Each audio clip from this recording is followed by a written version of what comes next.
माँ की आखिरी इच्छा। एक बार एक बूढ़ी माँ को उसके बेटे ने एक वृद्ध आश्रम में ले जाकर छोड़ा। इस माँ का ये वही इकलौता बेटा था जिसके लिए इस माँ ने जीवन भर संघर्ष किया। इस बेटे के लिए वो सब कुछ किया जो एक माँ को करना चाहिए या माँ कर सकती है, और आज भी अपने बेटे को किसी भी तरह की परेशानी न हो इसलिए आश्रम में रहने के लिए भी तैयार हो गई। वृद्ध आश्रम में रह रही माँ हमेशा अपने बेटे को याद करती, मगर बेटा केवल साल में एक बार उसको मिलने जाता या फिर फ़ोन पर बात कर लेता। कई साल बीत गए।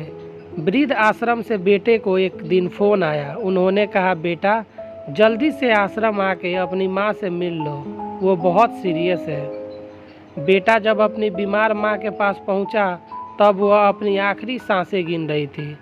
बेटे ने अपनी माँ से उसकी आखिरी इच्छा पूछते हुए कहा, माँ मैं तुम्हारे लिए क्या कर सकता हूँ, बताओ। माँ ने कहा, बेटा इस आश्रम में गर्मी और मच्छर बहुत ज़्यादा है, यहाँ पर कुछ पंखे लगवा देना। फ्रिज ना होने की वजह से यहाँ पर हम बूढ़ों को कई बार भूखे पेट ही सोना पड़ता है, क्योंकि किसी ने दिया हुआ खाना खराब होने से नहीं बचा पाते। तो इस आश्रम के लिए एक दो फ्रिज भी खरीद कर दे देना।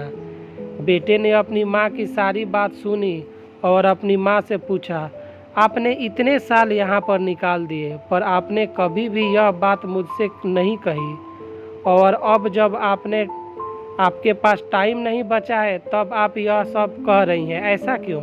माँ ने बेटे को जवाब देते हुए कहा, बेटा मैंने गर्मी, भूख और पीड़ा सहन कर ली है, लेकिन मुझे पता है जब तेरे बच्चे तुझे यहाँ पर छोड़कर जाएंगे तब तू यह सब सहन नहीं कर पाएगा। इसलिए तेरी सुविधा के लिए मैं तुझे यह सब लगाने के लिए कह रही हूँ।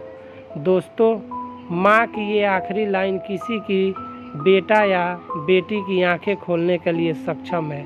इतिहास हमेशा अपने आप को दोहराता है। अगर आप चाहते हैं कि आपके साथ अच्छा व्यवहार हो तो आपको भी दूसरों के साथ वैसा ही व्यवहार करना पड़ेगा। दोस्तों, अगर ये कहानी अच्छा लगा हो तो ज़्यादा से ज़्यादा शेयर करें, लाइक करें और सब्सक्राइब करें।